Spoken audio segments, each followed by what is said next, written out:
jelas soal ini. Kalau tidak jelas, dia memang menyetujui ingin melanjutkan kekuasaan menggunakan 3 ketum partai itu untuk pengkondisian. Itu masalahnya kan di situ kan gampang kita baca barang itu. Ya, jadi justru sebaiknya Pak Jokowi ya harus mau. Malu-malu tapi mau. Kenapa?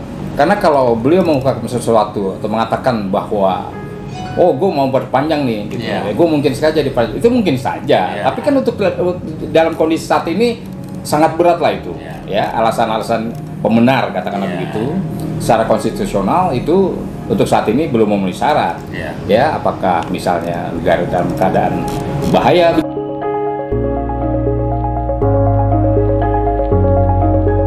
Teman-teman, jumpa lagi ya. Terima kasih untuk tetap berada di channel ini, terus menonton, membagikan komentar, share, like dan sebagainya. Semoga konten-konten di channel ini bermanfaat untuk teman-teman semua. Tetap saya bersama Bang Muslim Arbi, aktivis senior yang selalu berada di jalanan dan pengacara senior kita, advokat senior kita yang menjadi pengacara banyak tokoh-tokoh di Indonesia, yaitu Bang Juju Purwantoro SH. Sekarang kita akan membahas soal usulan penundaan pemilu 2024 yang diusulkan oleh 3 ketua parpol. Ini lucu nih Bang, yang ngusulin 3 ketua parpol nih. Berturut-turut ya? Berturut-turut. Dan kalau kita tarik-tarik ke belakang ya, sekarang udah mulai nih beritanya tersebar bahwa ternyata si parpol A dia punya kaitan kasus A. Tapi kita akan dengar dulu alasan konstitusional dari Bang Juju, analisa konstitusionalnya. Gimana Bang? Iya, jadi kalau kita amati ya Bang, ada tiba-tiba katakanlah dari kelompok-kelompok elit parpol di Senayan sana, ya tadi disebutkan oleh Mas Haji, salah satunya digawangi oleh Ketua Umum Golkar, yaitu Pak Airlangga, kemudian disusul juga PKB Pak Muhaimin, terakhir kali Ketua Umum dari Partai Politik PAN, yaitu Pak Zulkifli Hasan, ya seperti itu. Jadi ini menarik fenomena ini karena sebetulnya kan kalau kita mengacu kepada konstitusi kita Bang ya, di UUD 45 itu udah jelas secara rigid, artinya secara jelas dan tertulis ya, bahwa terutama di pasal 7 itu, bahwa pemilihan presiden itu diadakan melalui pemilu presiden dan wakil presiden itu 5 tahun sekali, dan masa jabatannya juga ditentukan bahwa tidak bisa diperpanjang sampai batas maksimum 2 kali, kan begitu. Nah, fenomena yang dilontarkan oleh tokoh-tokoh parpol tadi adalah bagaimana mencari katakanlah pembenar, begitu bahasa hukumnya, mencari legalitas agar pasal 7 Undang-Undang 145 itu bisa diutak-atik bahasa kasar ditabrak, dia kali. Ya begitu kan, akan ditabrak. Ya jelas kalau normatif jelas ini pelanggaran atau katakanlah inkonstitusional, tidak sesuai dengan konstitusi UUD 45, Bang Haji ya. Jadi seperti itu. Nah, lalu kemungkinan celah-celah apa yang akan mereka lakukan, tanda kutip ya, yang punya kepentingan dalam hal ini, ya, yang punya kepentingan lebih kalau seandainya masa jabatan presiden itu yang harusnya berakhir di 2009 kemudian diperpanjang 1 atau 2 tahun kata mereka begitu, tentu dalam hal ini ada hidden agenda, ada agenda terselubung yang diharapkan atau katakanlah ditargetkan oleh mereka ini, kan begitu. Walaupun terus terang ada pro kontra juga terhadap hal ini, yaitu mayoritas yang mendominasi katakanlah partai politik di Senayan itu, ya apakah itu PDI, PKS mungkin gitu ya, Demokrat, itu sampai sekarang belum mengendaki, atau bukan katakan belum, tidak mengendaki lah adanya suatu perpanjangan masa jabatan presiden gitu Bang Haji. Oke, ya jadi pasti ada sesuatu. Nah itu yang akan kita coba bahas ya kali ini. Sekarang ada udang di balik batu mungkin. Nah, ya sekarang kita lihat di berita nih ya teman-teman, di sana bisa lihat juga, di sini bisa lihat di atas. Ini dari CNN. Beritanya hari ini Rabu 2 Maret tadi pagi, tapi tangan pemerintah dibalik desain tunda pemilu 2024. Menarik. Adalah sebuah perilaku yang jarang dari media sekelas CNN untuk menggunakan seperti ini. Kalau kita lihat menurut sumber cnnindonesia.com saat berbincang dengan petinggi PAN Zulhas menceritakan pertemuannya dengan Menko Kemaritiman dan Investasi Luhut Panjaitan beberapa waktu lalu. Zulkifli Hasan mengaku diundang Luhut khusus membicarakan usulan penundaan pemilu dan Pilpres 2024. PAN diminta untuk mendukung dan harus disampaikan ke publik oleh Ketua Umum dalam Rakornas pemenangan pemilu PAN yang digelar 15 Februari lalu. Luhut mengklaim Presiden Jokowi sudah setuju. Nah, terus kalau kita lihat berita lainnya, ya kalau ini beredar ya di media sosial juga di mana-mana tentang tiga ketua parpol itu memiliki jejak digital sebenarnya, dan itu akan kita lihat sekarang ya. Nih misalnya nih ketua PKB juga kemarin mengusulkan ya. Ya, betul. Sorry, nggak kelihatan ya.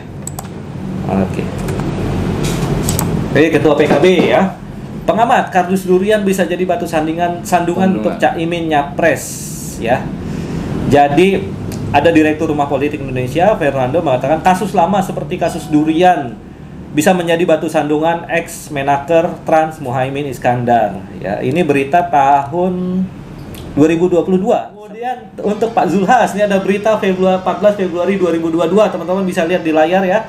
Zulkifli Hasan diperiksa KPK soal suap alih fungsi hutan pada 2014. Udah jelas ada KPK dan CNN juga yang memuat. Kemudian ada berita CNN juga 20 September 2018 KPK terbuka periksa Erlangga Hartarto di kasus PLTU Riau ya yang baru-baru ini. Jadi menarik nih Bang ya, jadi sebenarnya tiga-tiganya ada kasus nih. Iya. Bang Arbi sendiri nih sebagai aktivis pasti tahu dong gimana analisa Bang Arbi ini. Baik, saya melihat memang justru kenapa 3 ketum parpol ini dipilih untuk menjadi juru bicara, announce.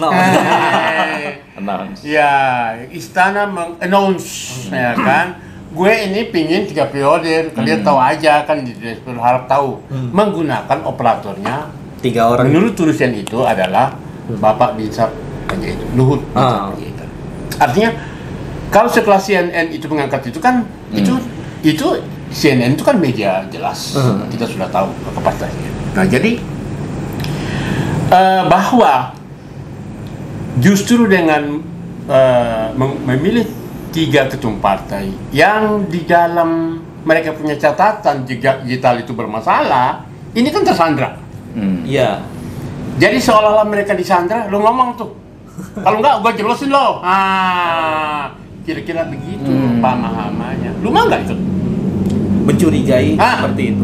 Ini kita duga nih, kita menduga nih. Nah, jadi ini artinya bahwa terkaan atau dugaan bahwa oligarki menginginkan ini permainan.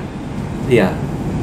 Oligarki kan memunculkan apapun ceritanya, memunculkan Jokowi dari 2014 ingin sampai 2024 dan ingin lanjut. Ini proyeknya masih ada nih. Oke. Nah, sehingga dengan demikian apapun ceritanya, mau kita bicara konstitusi, mau kita bicara undang-undang, bicara rakyat belakangan. Yang penting ini jalan di barang ini, kan itu masalahnya kan. Nah, maka saya kira ini sudah tidak sehat. Dalam perpolitikan nasional kita, undang-undang ditabrak, disandar dan lain sebagainya. Ini kan yang pahami yang kita pahami. Nah, jadi dengan demikian kita sayangkan, kok jadi negara kayak begini? Perpolitikan, kok semakin kita tidak dewasa dalam berpolitik, semakin tidak cantik kita dalam berpolitik. Demokrasi kita semakin terancam. Itu masalah. Kalau ini dilakukan, ini menurut saya sebagai pengamat maupun aktivis yang merasakan ada apa ini? Kok kenapa tiga ketum partai itu yang bicara? Sementara sampai hari ini kita belum mendengar pernyataan resmi, meskipun berbagai kesempatan Pak Jokowi bilang saya tidak. Saya sebelumnya. Tapi hari ini kan jelas dong. Yang sekarang ini belum. Nah, jadi makanya di berbagai tulisan saya, komentar saya yang mengatakan Presiden Joko Widodo harus ngomong secara jelas soal ini. Kalau tidak jelas, dia memang menyetujui ingin melanjutkan kekuasaan menggunakan 3 ketum partai itu untuk pengkondisian. Itu masalahnya kan di situ kan gampang kita baca barang itu. Jadi justru sebaiknya Pak Jokowi ya harus ngomong. Kalau enggak sudah digawe Pak Jokowi bermain. Itu logika yang sebenarnya kecil, logika masyarakat bawah biasa aja sebenarnya. Lu dia kan berarti lu ikut main dong. Ya, jadi itu sebenarnya logika aja sebenarnya teman-teman ya, bukan apa menuduh ini, tapi teman saya logika lah gitu. Lumrah ini. Ketika ada satu persoalan, kepala negara presiden diam, ya kan, nah ini rumit, dibawa bertengkar, dia diam aja kan itu dia. Nah, berarti dia ikut menikmati yang bermain. Mungkin belum. Kita berprasangka positif ya, baik bahwa belum bicara. Iya, jadi kita minta dia bicara dong. Insyaallah dalam watch, Pak Presiden tolong bicara dong. Gimana Bang Juju? Ya, jadi kalau kita mengenal ada istilah peribahasa mungkin ya, malu-malu kucing ya. Iya. Gitu. Kenapa? Mau. Malu-malu tapi mau. Kenapa? Karena kalau beliau mengungkapkan sesuatu atau mengatakan bahwa gue mau berpanjang nih gitu. Gue mungkin saja dipanjang. Itu mungkin saja. Tapi kan untuk dalam kondisi saat ini sangat berat lah itu. Ya, alasan-alasan pembenar katakanlah begitu. Secara konstitusional itu untuk saat ini belum memenuhi syarat. Ya, apakah misalnya negara dalam keadaan bahaya begitu, atau kita sedang mengalami suatu musibah besar, misalnya suatu bencana besar gitu ya, yang seperti apa, itu kita belum alami. Nah, oleh sebab itu syarat-syarat seperti itu ya belum memenuhi syarat menurut kita untuk katakanlah jabatan presiden atau presiden itu diperpanjang. Ya. Kalau nggak konstitusional, inkonstitusional tidak. Jadi ya kalau kita lihat kan ya ada kemungkinan juga amandemen undang-undang dasar kan jadinya kan dalam kasus ini. Iya. Betul. Jadi yang dimungkinkan secara konstitusional amandemen. Tapi dalam keadaan yang kita tidak iya, artinya kita kan tidak dalam situasi yang tidak normal. Kita biasa-biasa aja. Juga tidak sesuatu yang tidak mendesak atau state in emergency situation misalnya, negara dalam keadaan bahaya itu tidak ada. Jadi saya pikir itu hanya nafsu nafsu ingin berkuasa dari beberapa pihak, dan ada hidden agenda tadi yang disembunyikan karena beberapa pimpinan parpol itu terindikasi dengan masalah-masalah korupsi yang Mas Haji sudah tampilkan tadi. Itu sangat mungkin sekali, sehingga kalau rejim ini belum berganti atau paling tidak masih bisa perpanjang, kasus mereka tidak begitu cepat atau segera diungkit begitu. Masih aman. Nah, kalau rejim ini diganti, ada kemungkinan bisa saja mereka langsung diproses, sidik atau diselidik kan begitu, diproses secara hukum. Iya. Begitu. Iya, ini kalau kita lihat juga nih berita di Bank Muslim, kalau lihat di atas ya, buruh bersiap aksi besar tolak perpanjangan masa jabatan presiden. Kalau kita baca di beritanya juga memang buruh, Pak Said Iqbal, KSPI ini mengatakan bahwa akan melakukan people power bersama elemen sosial baik buruh, petani, nelayan, honorer dan sebagainya ya. Intinya Iqbal mengatakan people power merupakan jalan ketika oligarki politik tidak mau mendengarkan suara rakyat. Bang, ini gimana Bang? Ngeri juga. Kalau kita lihat kan sepertinya sampai sekarang ya Bang, dari pemimpin negara ini belum bicara soal ini kan, seperti harapan kita tadi juga sepertinya masih akan terus ya gitu ya. Kita juga belum, memang ada beberapa partai politik ya yang menyatakan langsung menolak, tapi kalau nggak salah PKS doang ya. Yang nyata menolak tuh PKS aja ya. PKS, PDIP menolak, Gerindra menolak ya. Sudah menolak. Jadi setidaknya ada 3 parpol yang kemudian Demokrat juga state menolak ya. Kalau misalnya ini lanjut nih gimana nih Bang? Apa yang harus kita lakukan nih? For you as an aktivis ya. Ya, jadi saya pikir kalau ini dipaksakan juga, saya kira rakyat sudah cerdas ya. Rakyat sudah cerdas dan mahasiswa juga sudah mulai bergabung di ARM, dan di ARM itu juga ada elemen buruh. Nah PPMI, ya kan, Pekerja Muslim Indonesia yang kemarin utama di Purwakarta kemarin, dan mereka solid. Nah, jadi kalau dipaksakan, saya kira jangan sampai mancing revolusi. Itu ya. Ya, jadi jangan sampai terjadi. Jangan sampai mancing revolusi kan itu. Kita nggak mau sebenarnya ya. Nah, tapi kalau dipaksakan. Ya, jadi sebenarnya kita nggak mau terjadi revolusi, tidak mau terjadi kekerasan, apalagi ya. Jadi sebaiknya segeralah. Batalkan. Segera batalkan, dan presiden harus membuat statement yang tegas, jelas, tanpa samar-samar, tanpa basa-basi. Bahwa beliau tidak. Bila perlu kita suruh bikin pernyataan. Itu sih kita kalau presiden nggak begitu lah. Mungkin pama. Oke. Jadi emang selalu ditakutkan ada agenda di belakang itu. Kita nggak tahu agendanya apa bang ya. Iya. Agenda kalau kita lihat berita dari CNN kan ada beberapa nama disebut di situ. Ada Pak Luhut, kemudian ada 3 ketua parpol itu. Jadi yang saya mau ingin katakan bahwa jangan sampai situasi ini memprovokasi rakyat melakukan tindakan-tindakan inkonstitusional. Justru karena kita mau yang inkonstitusional kan? Ya kan? Jelas-jelas Bang Haji ya, kita adalah berdasarkan katanya negara hukum, Resas itu kan jelas hukum tertinggi kayak konstitusi UUD 45 bahwa kita negara hukum dan jelas di situ di state ya dinyatakan kalau tidak ada sesuatu yang dalam keadaan darurat emergency itu memang tidak ada dasar alasan untuk memperpanjang masa jabatan presiden dari 1 kali dan sampai 2 kali maksimum. Saya pikir itu aja yang harus diikuti. Oke. Ya saya pikir memang desakan di masyarakat juga makin kuat ya untuk mempertanyakan atau meminta negara, pemerintah dalam hal ini mengklarifikasi soal itu, dan juga para ketua parpol sebenarnya mereka juga harus mengklarifikasi lebih jelas tentang usulan-usulan yang seolah-olah yang mereka kemukakan itu yang kita curiga tadi ya sebenarnya mereka hanya jadi juru bicara dari sebuah kepentingan tertentu. Itu baru kecurigaan masyarakat yang menurut kami sih wajar-wajar saja ya karena logis ya Bang ya. Demokrasi kok. Demokratis. Oke, kita Bang Muslim Arbi ini juga perwakilan dari Aliansi Rakyat Menggugat. Beliau juga presidium Bang. Presidium Aliansi Rakyat Menggugat ARM yang sangat aktif melakukan aksi-aksi penolakan terhadap berbagai kebijakan, salah satunya PCR Gate. Bang, PCR Gate gimana nih Bang? Terbaru.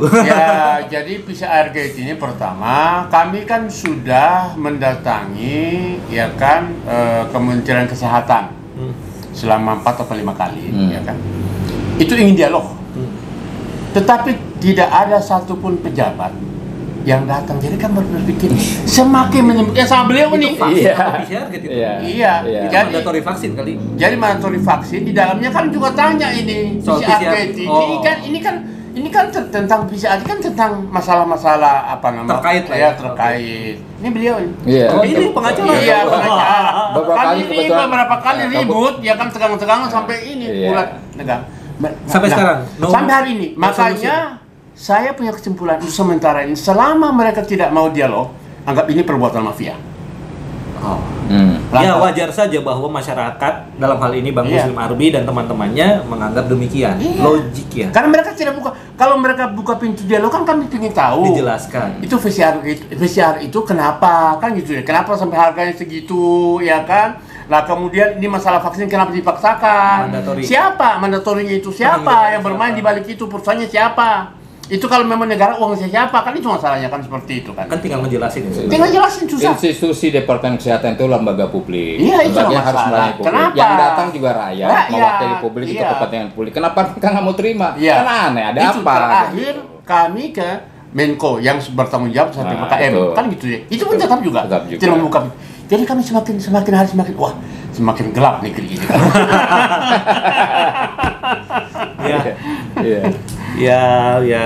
Ya begitulah. What can I say? The next kita mau ada aksi lagi. Ya, insya Allah tanggal 8 Maret besok itu kami akan turun lagi. Katanya udah lapor hari ini. Sudah laporan sudah hari ini, mereka sudah teman-teman dari mak-mak kebetulan ini mak-mak ini kan saya kira mereka punya kesadaran yang cukup tinggi terhadap negeri ini, ya kan tanggung jawab generasi dan kelangsungan negeri ini. Maka mereka meninggalkan anak-anak dan suami di rumah, ya kan. Bahkan istilah itu mengaspal, melantai. Kalau ini kan kita melantai, mereka mengaspal. Mak-mak yang harusnya menggoreng. Iya menggoreng, ya karena sekarang mereka teriak minyak goreng mahal, tahu tempe susah. Jadi mereka turun ke jalan. Dan ingat, jika mak-mak sudah turun, nah berarti tidak diperbaiki akan terjadi perubahan besar. Itu warning itu. Warning. Bang Juju juga siap mendampingi mak-mak. Insya Allah saya beberapa kali. Sampai saat ini Bang Juju selalu ketemu di lapangan. KPK dan sebagainya. Kita mencoba mendampingi beberapa kali dengan teman-teman ARM ya. Ya betul. Ya jadi sebenarnya tidak susah ya di negeri yang demokratis ya katanya ya tinggal dijawab aja. Kalau emang ada masalah harga PCR emang mahal, emang bahan bakunya yang mahal atau alatnya mahal itu dibuka aja buat gitu kan. Kalau emang mandatory vaksin itu sesuatu hal yang memang harus karena alasan medis dan bla bla bla bla kan tinggal Ya iya tinggal dijawab saja. Jawab. Di Eropa sudah tidak lagi itu kan, tidak lagi. Inggris kemarin tahu ya. Inggris kemarin itu masalahnya. Nah, kenapa kita apakah ini menjadikan alasan perpanjangan? Iya. Kan lucu kan? Dan tentu saja apa-apa yang disembunyikan itu bernuansa kebohongan. Dan dalam kajian-kajian di channel ini sebelumnya kalau yang suka berbohong itu biasanya KGB. Komunisme gaya baru. Indikasinya ke sana lagi ya, bisa jadi ini aroma-aromanya. Ya kita nggak mau menuduh tapi ya nggak ada salahnya kalau ada yang salah satu ciri khas suka berbohong itu komunis. Kebohong apa gimana? Salah satu ciri khas yang suka berbohong itu komunis. Salah satu ciri khas yang berbohong adalah komunisme gaya baru. Ya. Baik teman-teman, terima kasih Bang Muslim Arbi sudah berkunjung. Very appreciated, Bang Jujo juga. Ditunggu video-video berikutnya. Teman-teman jangan ini tanggal 8 insya Allah kita akan ada aksi lagi. Kalau ini bisa kontak-kontak teman-teman yang ada di IRM kalau misalnya mau jadi semoga bergabung. Konten ini kalau mau bergabung. Semoga konten ini bermanfaat dan mencerdaskan. Terima kasih banyak sudah menonton. Wabillahi taufiq wal hidayah. Wassalamualaikum warahmatullahi wabarakatuh. Waalaikumsalam warahmatullahi wabarakatuh.